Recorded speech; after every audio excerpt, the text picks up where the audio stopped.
नमस्कार साथियों, स्वागत है आपका हमारे YouTube channel focus IAS PCS पर। आज 19 जनवरी है। अपना संपादकीय हम जनसत्ता से लेकर आए हैं। यह एक अच्छा संपादकीय है वायु पोल्यूशन के ऊपर। एयर पोल्यूशन जो आजकल हॉट टॉपिक बना हुआ है, रोज़ रोज़ खबरों में भी आप पढ़ते हैं। और आप जानते हैं कि GS3 में जो इन्वायरमेंट का सेक्शन है उसके लिए महत्वपूर्ण है। उस सीधा सीधा सिलेबस से लिंकेज है। ये मैं दिखा देता हूँ पाठ्यक्रम से इसका लिंकेज क्या है। देखिए, आर्थिक नियोजन, क्योंकि उससे जुड़ी नीतियाँ और जो नियम हैं उसके तहत आएंगे, तो आर्थिक नियोजन का भी हिस्सा है ये। सतत विकास और जलवायु परिवर्तन, ये सब जो है पर्यावरण इन्वायरमेंट जो सेक्शन है उसका भाग है हमारा। और इन पर आयोग क्वेश्चन पूछता है। प्री में भी क्वेश्चन बनते हैं और मेंस में तो हर साल क्वेश्चन इसका बनता ही है। तो इसको डिस्कस करेंगे। ये आर्टिकल आप देख लीजिए, अगर आपने नहीं पढ़ा है तो मैं हल्का सा बता देता हूँ। अच्छा आर्टिकल है, थोड़ा सा इसको देखेंगे हम आज। ये देखिए, इस आर्टिकल में एक्चुअली इसका सार मैं बता देता हूँ। इसमें क्या बताया हुआ है, ये एक क्लीन एंड एयर एक की रिपोर्ट है। इसमें क्या बताया गया है कि जो हमारी जो संस्थाएं हैं, एक्चुअली इन्होंने बताया कि जो संस्थाएं हैं, जो वैश्विक स्तर की जो बड़े बड़े संस्थान हैं और जो बॉडी हैं जैसे G20 या बड़े बड़े देश हैं, सभी क्या कर रहे हैं कि लड़ना तो हमें पोल्यूशन से चाहिए। अर्थात इसमें वायु पोल्यूशन मेनली फोकस किया गया है। अभी तो वायु पोल्यूशन के बारे में डिस्कस करेंगे। तो इस आर्टिकल में यही बताया गया है कि हमारे जो SDG लक्ष्य है उनके तहत हमें क्या करना है कि स्वच्छ हवा, आप जानते हैं, सब और स्वच्छ ईंधन, तो उसको प्रमोट करना है। लेकिन उल्टा ही काम हो रहा है। जैसे कि इन्होंने बताया, ये एक डेटा आप देख लीजिए कि 2023 से 24 के दौरान कई देशों की सरकारों और अंतर्राष्ट्रीय संस्थानों ने जीवाश्म ईंधन को लंबे समय तक बनाए रखने वाली परियोजना में वित्तीय राशि 80% बढ़ाकर 9.5 अरब डॉलर कर दिए है। अर्थात जीवाश्म ईंधन आप जानते हैं, जैसे लकड़ी से जो ईंधन जलता है, कोयले से, है ना, ये सब जीवाश्म ईंधन होता है। पेट्रोल होता है, ये भी जीवाश्म ईंधन है। तो इन सभी संस्थाएं और देश क्या कर रहे हैं कि इनमें लगभग 80% इंक्रीमेंट किया है इन परियोजनाओं में जो वित्त पोषण करते हैं। तो इसका शीर्षक भी ये देखिए, बढ़ता प्रदूषण घटता वित्त पोषण। अर्थात घटता किस दिशा में, जो हमें एयर पोल्यूशन को कंट्रोल करने के लिए जो वित्त पोषण करना चाहिए वो उधर घट रहा है। और इसके उल्टा देखने को मिल रहा है कि कहाँ जा रहा है वित्त पोषण, जो एयर पोल्यूशन बढ़ा रही है इस प्रकार की परियोजनाएं। तो इस प्रकार की परियोजनाएं कौन सी होगी? एक तो जैसे जीवाश्म ईंधन की, कोयला, जैसे कोयला खदानों में जो वित्त पोषण हो रहा है, या कोयले की सफाई में जो वित्त पोषण हो रहा है। दूसरा क्या, पेट्रोलियम जो रिफाइनरी जो उधर खर्च हो रहा है। तो इनका कहने का आशय यही है लेखक का कि ये काम उल्टा चल रहा है। जबकि SDG हमें क्या बोलता है कि हमें स्वच्छ ईंधन की ओर बढ़ना चाहिए। तो यही डेटा इसने दिया है, बड़ा अच्छा डेटा दिया है। थोड़ा सा एक दो पॉइंट और पढ़ लेते हैं। देखिए, इन्होंने ये बताया कि इसके उलट क्या हुआ है कि जो स्वच्छ वायु और गुणवत्ता सुधार प्रोग्राम है उनके लिए सहायता राशि घटकर कितने रह गई है, केवल 3.7 अरब डॉलर। तो उसका 1/3 देखिए आप, उधर 9.5 अरब डॉलर है, इधर केवल 3.7 अरब डॉलर है। जो विकास सहायता का महज 1% है। अर्थात जो सब्सिडी दी जा रही है उसका केवल 1% है। इसके बाद एक डेटा ये दिया है उन्होंने। देखिए, इन्होंने ये बताया हुआ है कि वायु पोल्यूशन जो होता है, एयर पोल्यूशन जो होता है, एक्चुअली वायु प्रदूषण, उसका कितना प्रभाव पड़ता है। ये केवल इस स्वास्थ्य पर ही प्रभाव नहीं पड़ता है, इसका आर्थिक प्रभाव भी है। स्वास्थ्य के ऊपर इसने ये डेटा दिया है कि 2040 तक कितनी हो जाएगी, जो एयर पोल्यूशन के कारण जो मृत्यु है लगभग 62 लाख तक पहुंच सकती है। अभी हर साल कितनी हो रही है, 57 लाख प्रति वर्ष। इतने लोग केवल दुनिया में वायु पोल्यूशन से मर रहे हैं। 57 लाख, कितना बड़ा आंकड़ा है ये देखिए। और 2040 तक 62 लाख लोग जो है हर साल वायु पोल्यूशन से मर जाएंगे। तो ये डेटा आप जरूर उसमें दिया करें जब भी आपका क्वेश्चन आता है मेंस का, क्योंकि मेंस में आप जैसे जानते हैं GS3 मेनली, इसमें तो क्या है, डेटा आपका बड़ा महत्वपूर्ण है। डेटा फैक्ट्स जो भी है ये आप देना चाहिए आपको अपने आंसर में। और ये संस्था है, देखिए इस प्रकार के कीवर्ड आप उठा लीजिए इनसे ना, क्लीन एयर फंड की रिपोर्ट। तो इसको आप कहीं भी कोट कर सकते हैं जब भी एयर पोल्यूशन के ऊपर कोई क्वेश्चन आता है या निबंध आता है। आगे देखिए, ये क्या बोलता है, वैश्विक रिपोर्ट यह भी दिखाती है कि स्वच्छ हवा के लिए उपलब्ध सीमित वित्तीय अनुदान का वितरण बेहद असमान है। अच्छा, एक समस्या तो ये है कि इसका जो वितरण है वो घट रहा है ना, जो फंडिंग है स्वच्छ वायु के लिए वो घट रही है। दूसरा, जो फंडिंग हो भी रही है वो असमान है, अर्थात कुछ देशों में ज़्यादा फंडिंग हो रही है और कुछ देशों में कम हो रही है। तो इन्होंने ये बताया फिलीपींस, बांग्लादेश और चीन की वायु गुणवत्ता में सुधार के लिए 65% राशि बाहर से सहायता मिलती है, जबकि अफ्रीका देश, सब उप सहारा अफ्रीका के जो देश हैं, जो गरीब देश हैं बेचारे, वहाँ क्या हो रहा है, महज 1.1 करोड़ डॉलर की राशि रहेगी। और कितनी घटी है ये, 91% घट चुकी है ना। तो ये भी एक बड़ी समस्या है कि वितरण एक तो कम हो रहा है, दूसरा समस्या क्या है कि वितरण असमान हो रहा है, अर्थात जिन देशों का स्वास्थ्य ढांचा पहले से ही कमजोर है, आप जानते होंगे अफ्रीका में हर साल आप देखते हैं महामारी आती है, कुछ लोग बीमारी से मरते हैं, कुछ एयर पोल्यूशन से मरते हैं, तो उनको ज़्यादा हेल्प चाहिए, जबकि ये हो क्या रहा है, उल्टा हो रहा है कि उन देशों को काफ़ी कम मदद दी जा रही है, जो संस्थान है।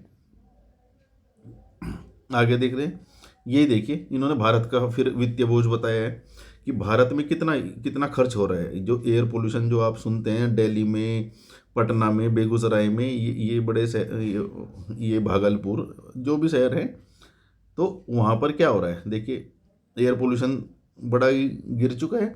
और पूरे देश में भारत की स्थिति यही है कि केवल इन शहरों तक नहीं सीमित है, तो पूरे देश की स्थिति उन्होंने बताई है। क्या है कि हर साल हमें कितना नुकसान होता है, लगभग 95 अरब डॉलर की आर्थिक क्षति हमें होती है, अर्थात 95 अरब डॉलर जो है हमें इससे नुकसान पहुंचता है सीधा सीधा।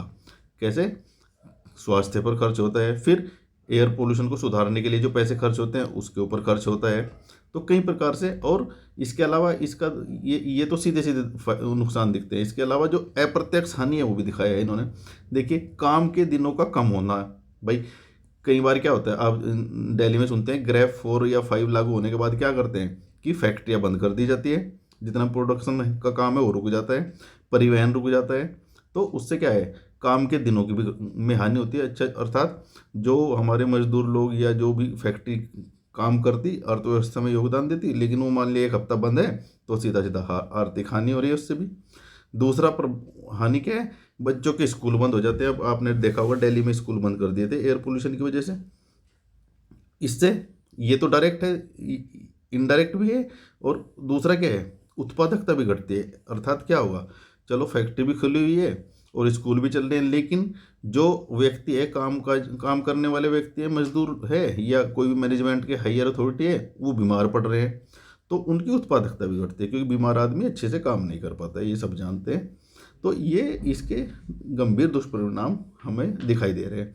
अच्छा, इससे क्या होगा दीर्घकाल में, ये तो अल्पकालिक जो दिख रहे हैं सीधे सीधे स्वास्थ्य या आर्थिक, लेकिन दीर्घकाल में भी इसका हानि क्या होती है, ये गरीबी को बढ़ावा देती है, असमानता को बढ़ती है, और सार्वजनिक स्वास्थ्य संकट को बड़ा करती है, अर्थात हमारे सामने सार्वजनिक स्वास्थ्य संकट खड़ा हो जाता है देश के सामने। गरीबी आप जानते हैं कि जैसे आउट ऑफ पॉकेट खर्च होता है, जब भी कोई व्यक्ति बीमार होता है तो उसको जो आउट ऑफ पॉकेट खर्च, ये आपकी वर्ड याद रखिए, आउट ऑफ पॉकेट खर्च जो होता है वो बढ़ता है, उसका अर्थात उसकी जेब से जो पैसा खर्च होता है स्वास्थ्य में, उसको बोलते हैं आउट ऑफ पॉकेट खर्च।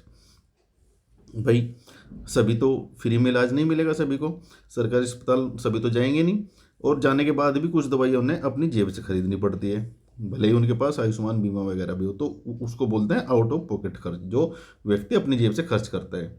तो इस आउट ऑफ पॉकेट खर्च का सबसे बड़ा प्रभाव किस पर पड़ता है, गरीब व्यक्ति पर, क्योंकि वो पहले से ही गरीबी में है, प्लस उसके ऊपर स्वास्थ्य का खर्च भी बढ़ेगा, तो इससे क्या होगा, गरीब व्यक्ति और गरीब होता जाएगा, तो अर्थात असमानता भी इससे बढ़ती है। गरीबी तो बढ़ेगी ही बढ़ेगी, लेकिन असमानता भी बढ़ेगी। तो यही दिया हुआ है आर्टिकल में। और ये देखिए WHO ने क्या किया है, 2040 तक मानव जनित वायु प्रदूषण से होने वाली मौतों को आधा करने का लक्ष्य रखा है, लेकिन यही इसमें बताया कि ये सच्चाई से कोसों दूर है, अर्थात ये आधा होने की बजाय ये बढ़ता ही जा रहा है। यही सब आर्टिकल में बताया। तो ये इसका सार था आर्टिकल का, मैंने बता दिया जल्दी से, बाकी पाठ्यक्रम का लिंकेज आपको बता दिया है। अब एक क्वेश्चन देख लेते हैं इसके ऊपर, क्योंकि जिसकी पूरी पूरी संभावना है इस क्वेश्चन की, तो आप देखिए इस प्रकार का क्वेश्चन आपको देखने को मिल सकता है। क्वेश्चन क्या है, विकास वित्त अर्थात जो डेवलपमेंट फंड जो होता है, का प्रदूषणकारी परियोजनाओं में प्रवाह सतत विकास लक्ष्यों SDG की भावना के विपरीत है। इसकी विवेचना करनी, इसके कथन को अर्थात डिस्कस करना है आपको, इंग्लिश में डिस्कस बोलते हैं विवेचना को। तो ये क्या है, इसका कहने का मतलब ये है कि जो विकास का जो फंड है वो प्रदूषणकारी योजना में जा रहा है, अर्थात जो भी बताया कि किसके किधर जा रहा है, कोयले से जो बड़ी कोयला से संबंधित परियोजनाएं हैं, पेट्रोल से संबंधित परियोजनाएं हैं, जीवाश्म ईंधन, अर्थात उधर ज़्यादा खर्च हो रहा है विकास का जो फंड है। तो ये हमारा क्या है, SDG के विपरीत है। SDG आप जानते हैं, जैसे SDG 13 क्या है, जलवायु कार्रवाई SDG 13। तो ये क्या करता है, क्लाइमेट चेंज को रोकने का प्रयास करता है, ग्लोबल वार्मिंग को कम करने का प्रयास करता है। तो इस भावना के ये विपरीत है। स्वच्छ जल जैसे SDG 6 आप देख सकते हैं, स्वच्छ जल, स्वच्छ वायु, ये सब जो है SDG हमारे हैं, तो इनकी भावनाओं के विपरीत है। इसका ही हमें विवेचना करनी है, अर्थात इसको डिस्कस करना है हमें। तो जैसे आप जानते हैं कि सबसे पहले हमें एक इंट्रो लिख देना चाहिए छोटा सा। तो सीधा सीधा हम लिखेंगे SDG 2030 का मूल उद्देश्य क्या है, आर्थिक विकास, सामाजिक समावेशन और पर्यावरण संरक्षण के बीच संतुलन स्थापित करना है। परंतु विश्व बैंक, बहुपक्षीय विकास बैंक एवं विकास एजेंसी एक और स्वच्छ वायु और जलवायु संरक्षण की बात करती है, वहीं दूसरी ओर उनका निवेश कहाँ जाता है, कोयला आधारित ऊर्जा, भारी उद्योग, डीजल परिवहन जैसी प्रदूषणकारी परियोजना में प्रभावित हो रहा है, अर्थात फ्लो हो रहा है उधर। तो फंडिंग इधर जा रही है। अब देखिए, जब इंट्रो आपका थोड़ा बड़ा हो रहा है, ये चीज़ आप ध्यान रखेंगे, क्योंकि इंट्रो 2 से 3 लाइन में लिखना चाहिए, लेकिन ये हमेशा पॉसिबल नहीं है कि 2 से 3 लाइन में लिखा जाए। कभी कभी 4-5 लाइन का इंट्रो हो जाता है, क्योंकि वो डिपेंड करता है क्वेश्चन किस प्रकार का है। तो जब भी आप बड़ा इंट्रो आप लिख रहे हैं, एक छोटा पैरा लिखेंगे आप, उसके बाद ब्रेक करने के बाद या तो ऐसे पॉइंट लगा के लिख देंगे, वो अच्छा लगेगा उससे। क्योंकि एग्जामिनर क्या है, जब इतना बड़ा इंट्रो देखेगा आपका 5-6 लाइन का, तो उसे पढ़ेगा नहीं, फिर पहले एक लाइन पढ़ेगा, भाग जाएगा। तो आपको क्या करना है, पहली 2-3 लाइन लिखो, फिर आप ब्रेक करने के बाद दूसरे पैरे में ये डॉट लगा दीजिए, तो उसका लगेगा अच्छा कि डॉट है तो कुछ यहाँ काम की चीज़ है, तो फिर उसका ध्यान जाएगा उधर। तो ऐसे ही हमने क्या किया, ये लाइन ऐसे डॉट लगा के लिखी है। यह स्थिति SDG की मूल भावना के साथ गंभीर विरोधाभास को उजागर करती है। तो बिल्कुल करती है, गंभीर विरोधाभास को उजागर करती है, ये हम जानते ही हैं। तो अभी ये डिस्कस करना है हमें क्वेश्चन। तो क्या विसंगतियाँ है, सबसे पहले ये डिस्कस करेंगे हम। SDG और वित्त विकास की वैचारिक विसंगतियाँ कैसे कैसे हैं संगतियाँ, देखिए इसमें क्या है। SDG का लक्ष्य क्या है भाई, ये 3-4 SDG बताएंगे हम जो सीधे सीधे पर्यावरण से जुड़े हैं। SDG 3 क्या है, अच्छा स्वास्थ्य एवं कल्याण। तो जब वायु प्रदूषण से इतनी मौतें हो रही हैं तो स्वास्थ्य बिगड़ रहा है, तो इस SDG 3 का क्या हो रहा है, इसका पालन होने के बजाय इसका विरोधाभास हो रहा है जो हम फंडिंग कर रहे हैं। SDG 7 क्या है, स्वच्छ एवं सस्ती ऊर्जा, स्वच्छ ऊर्जा जिसे बोलते हैं, अर्थात रिन्यूएबल एनर्जी और क्लीन एनर्जी होनी चाहिए। लेकिन यहाँ खर्च कहाँ हो रहे हैं, हम कोयला पे खर्च कर रहे हैं सारे देश और संस्थाएं। तो ये SDG 7 के भी विरोधाभास है। SDG 13 जलवायु कार्रवाई, ये तो सीधा सीधा फर्क पड़ता ही है। जब भी कोई कोयला परियोजना या इस प्रकार का वायु पोल्यूशन होता है तो क्या होता है, आप जानते हैं, जब वायु पोल्यूशन होगा, ग्रीन हाउस गैस वगैरह का उत्सर्जन होगा, तो क्या होगा, क्लाइमेट चेंज होगा, ग्लोबल वार्मिंग बढ़ेगी। तो ये सब SDG हमारे इम्पैक्ट हो रहे हैं किससे, जो हम अपना जो डेवलपमेंट फंड है वो हम गलत तरीके से गलत परियोजनाओं की ओर प्रवाह कर रहे हैं उसका। हम का मतलब ये बड़ी बड़ी संस्थाएं और सभी देश। आइए अब देखिए, इसमें विरोधाभास के प्रमाण देख लेते हैं, क्योंकि हमें डेटा देना चाहिए जैसे मैंने बताया। अब ये डेटा ये आर्टिकल में भी दिया है, कुछ अपने से लिखा हुआ है, ये आप देख लीजिए। 2023-24 में स्वच्छ वायु एवं प्रदूषण नियंत्रण हेतु सहायता घटाकर केवल $3.7 अरब रह गई है। जैसे कि अभी बताया कि लगभग 80% 81% की कमी आई है इसमें फंडिंग में। इस अवधि में जीवाश्म ईंधन आधारित परियोजनाओं में निवेश बढ़ रहा है ना, ये पहुंच गए 9.5 अरब तक। वही 2 डेटा जो ऊपर बताए थे वो लिख देंगे यहाँ एज इट इज। WHO के अनुसार 70 लाख मौतें प्रतिवर्ष हो रही है, और इनमें अधिकांश मौतें कहाँ होगी, विकासशील एवं पिछड़े देशों में ही होगी, जो कि तीसरी दुनिया के देश जिन्हें बोलते हैं वहाँ। अब ये नीति विरोधाभास क्या है देख लीजिए, 3-4 पॉइंट इसके लिखेंगे हम। पेरिस जलवायु समझौतों के बावजूद कोयला आधारित विद्युत संयंत्रों का विस्तार। शहरी परिवहन में अभी भी क्या है, डीजल आधारित प्रणालियाँ और पेट्रोल आधारित प्रणालियों को प्रोत्साहन दिया जा रहा है। अभी भी क्या है, आप देखते हैं कि ईवी का जो परिवर्तन है, अर्थात ईवी व्हीकल को कम प्रोत्साहन मिल रहा है। भले ही सरकार कितनी भी योजना चलाए, लेकिन इनकी कॉस्ट इतनी ज़्यादा है, लागत अभी, और कस्टमर अर्थात उपभोक्ताओं का भरोसा भी नहीं है, क्योंकि आप सुनते हैं बैटरी वगैरह में आग लग जाती है इस प्रकार से। तो ईवी उतनी तेज़ी से मार्केट नहीं पकड़ पा रही है। भारी उद्योगों के उत्सर्जन पर कमजोर निगरानी, अर्थात क्या है, कंपनियां दावा तो करती है कि हम अपना जो है कार्बन फिल्टर वगैरह लगाएंगे, जो भी भारी उद्योग है सरकार उनको निर्देश देती है कि भाई अपना आप पोल्यूशन जो है उसको लिमिट करिए, लेकिन उसकी निगरानी कुछ हो नहीं रही है या कमज़ोर निगरानी हो रही है, तो इससे इम्पैक्ट पड़ रहा है। यह स्थिति एच.डी.जी 13 और एच.डी.जी 7 और एच.डी.जी 13 के उल्लंघन का प्रत्यक्ष प्रमाण है। तो सीधा सीधा दिख ही रहा है हमें। अब इससे हानि अब बताएंगे, जैसे अभी बताई थी, इससे क्या होंगे, दीर्घकालीन आर्थिक एवं सामाजिक दोनों प्रकार की हानि होगी। जब भी आप किसी पोल्यूशन से संबंधित कोई हानि या इम्पैक्ट बताते हैं, तो उसका केवल आपको स्वास्थ्य का इम्पैक्ट नहीं बताना है, उसको आपको आर्थिक का भी बताना है, उसको आपको सामाजिक भी बताना है, उसको आपको स्वास्थ्य से भी जोड़ देना है। तो और चाहे तो उसको आप नैतिकता से भी जोड़ सकते हैं, क्योंकि हम पर्यावरण के प्रति अपनी नैतिकता का क्या है, नैतिकता को नहीं निभा रहे हैं। तो ये डेटा देखिए फिर से, विश्व बैंक की रिपोर्ट के अनुसार भारत को वायु प्रदूषण से जीडीपी का कितना 1.5 से 3% नुकसान प्रति वर्ष होता है। कार्य दिवसों की हानि होती है, स्वास्थ्य व्यय में वृद्धि होती है, जो आउट ऑफ पॉकेट एक्सपेंडिचर बताया था। असमानता में वृद्धि, जैसे मैंने आर्टिकल में बताया था कि प्रदूषण का भार गरीब, असंगठित श्रमिक और शहरी झुग्गियों पर अधिक पड़ता है। ये आप स्टेटमेंट एज इट इज लिख सकते हैं। एच.डी.जी 10 अर्थात जो असमानता में कमी है, देखिए वो तो सीधा पोल्यूशन और पोल्यूशन से रिलेटेड जो एच.डी.जी बताए थे हमने पर्यावरण और स्वास्थ्य से रिलेटेड, ये एक एच.डी.जी आप ये भी याद रख लीजिए, क्योंकि एच.डी.जी 10 क्या बोलता है, असमानताओं में कमी होनी चाहिए, लेकिन यहाँ क्या हो रहा है, असमानता बढ़ रही है। असमानता आप देख रहे हैं देशों के मध्य बढ़ रही है, क्योंकि कुछ देशों को फंडिंग ज़्यादा मिल रही है, कुछ को कम मिल रही है, तो इससे असमानता कमी होने के उल्टा बढ़ रही है। तो एच.डी.जी 10 क्या है, कमज़ोर हो रहा है हमारा। और असमानता वैसे बढ़ रही है गरीब और अमीर के बीच में भी, क्योंकि गरीब अगर स्वास्थ्य खर्च करेगा तो वो और गरीब हो जाएगा, और कई बार वो गरीबी से बाहर निकल भी नहीं पाता है। जलवायु जोखिम, ये तो सबसे बड़ा जोखिम इसका है ही भाई, क्लाइमेट चेंज इससे बढ़ रहा है। जीवाश्म ईंधन निवेश, अच्छा ये खुद तो बढ़ ही रहा है, उल्टा हम जब निवेश कर रहे हैं जीवाश्म ईंधन में, तो ये इसे और क्या है, एम्पलीफाई कर देता है, इसकी तीव्रता को बढ़ा देता है, इसकी क्षमता को भी बढ़ा देता है। तो जीवाश्म ईंधन में निवेश कार्बन लॉक इन, जिससे भविष्य में हरित संक्रमण और महंगा और कठिन हो जाता है, अर्थात जो ग्रीन ट्रांजिशन है हमारा, जो ग्रीन एनर्जी की ओर बढ़ना है हमें, वो और कठिन हो जाएगा और महंगा भी हो जाएगा, क्योंकि पूरा खर्च हम किधर कर रहे हैं, जीवाश्म ईंधन पर कर रहे हैं। अब भारत के संदर्भ में अगर क्वेश्चन पूछता है तो ये पॉइंट भी लिख सकते हैं हम, नहीं पूछता है तब फिर हम 1-2 पॉइंट लिखेंगे, क्योंकि ये जरूरी है बताना कि हम क्या सब प्रयास कर रहे हैं। अपने देश की थोड़ी तारीफ करनी जरूरी होती है, और तारीफ करनी जरूरी क्या है, भारत कर भी रहा है। अभी रिन्यूएबल एनर्जी में देखिए कितना है, 180 गीगावाट 200 गीगावाट लगभग पार हो चुका है भारत की हरित ऊर्जा क्षमता।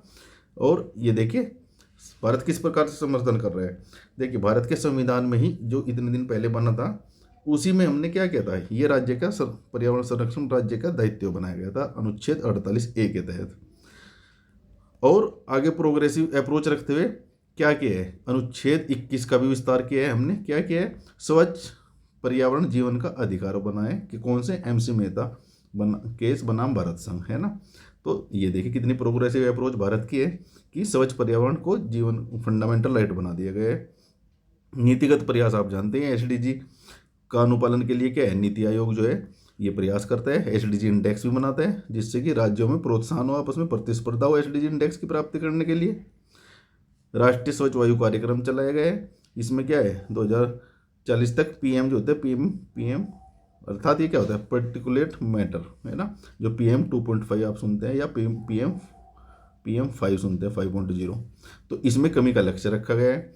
मिशन लाइफ आप चला सकते हैं, जो कि प्रधानमंत्री जी ने चलाया था, मिशन लाइफ COP26 में इसकी घोषणा करी थी, ये भी आप लिख सकते हैं। काफ़ी प्रोग्राम है, तो आप कुछ भी अंतर्राष्ट्रीय ISS सौर गठबंधन पहल भी लिख सकते हैं आप। तो भारत काफ़ी कुछ प्रयास कर रहा है। हरित ऊर्जा, राष्ट्रीय हरित ऊर्जा मिशन की शुरुआत की गई है। इलेक्ट्रॉनिक वाहन नीति में फेम आप लिख सकते हैं, फेम योजना चल रही है, फेम 2.0 शुरू हो चुकी है, तो ये योजनाओं के नाम आप लिख सकते हैं। जितना भी आपके पास टाइम है और स्पेस है, उसके अकॉर्डिंग आप पॉइंट लिख सकते हैं। अब इसके बाद क्या है देखिए, परंतु अभी भी क्या हो रहा है, भारत में कोयले की हिस्सेदारी लगभग 50% बनी हुई है, जो कि संक्रमण की धीमी दर को दिखाता है। संक्रमण अर्थात जीवाश्म ईंधन से हरित ऊर्जा की ओर जो संक्रमण जो चल रहा है ऊर्जा का, जो हम चाह रहे हैं हरित ऊर्जा हो, लेकिन अभी भी जीवाश्म ऊर्जा काफ़ी हमारे यहाँ प्रयोग हो रही है। परंतु दिखेंगे, ये भी लिखेंगे हम, भारत ने प्रयास भी तो किए हैं ना, हरित ऊर्जा क्षमता को 2024 तक 180 गीगावाट के पार पहुंचा चुका है भारत, तो ये एक सराहनीय कदम है।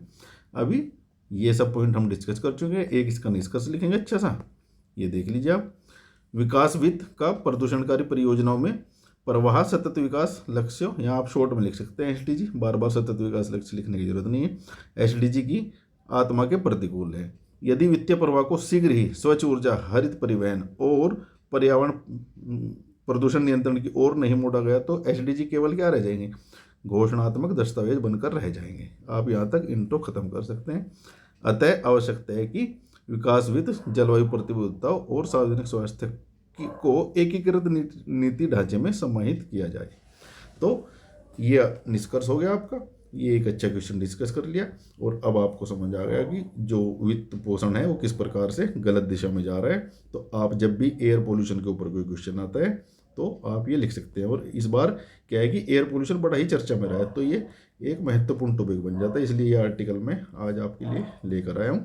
तो इसको आप ध्यान से पढ़ेंगे, और ये कुछ पॉइंट जो है डेटा, फैक्ट और कीवर्ड आप ये अपने जो है नोट कर लीजिए। जैसे एमसी मेहता केस आपको हमेशा लिखना है जब भी पर्यावरण से संबंधित कोई आता है, कि एमसी मेहता केस में क्या होता कि स्वच्छ पर्यावरण को हमारा फंडामेंटल राइट बनाया था सुप्रीम कोर्ट ने, है ना। तो ये इस प्रकार के केस आप लिखा कीजिए, तभी एग्जाम में नंबर मिलेंगे। अदरवाइज सिंपल पॉइंट लिखने से, सिंपल पॉइंट हर कोई लिखता है, वही एवरेज नंबर मिलेंगे और फिर सिलेक्शन उससे होगा नहीं। देखिए ये लिखिए आप एमसी मेहता केस, और अनुच्छेद लिखिए संविधान का 48A। इस प्रकार के जब आप लिखोगे तो आपका जो उत्तर जो है और उससे अच्छा होगा। और ये योजनाएं तो सबके याद रहती है, ये हर कोई लिख देता है, आप भी लिख दीजिए, तो इससे एक अच्छा आंसर आपका बन जाएगा।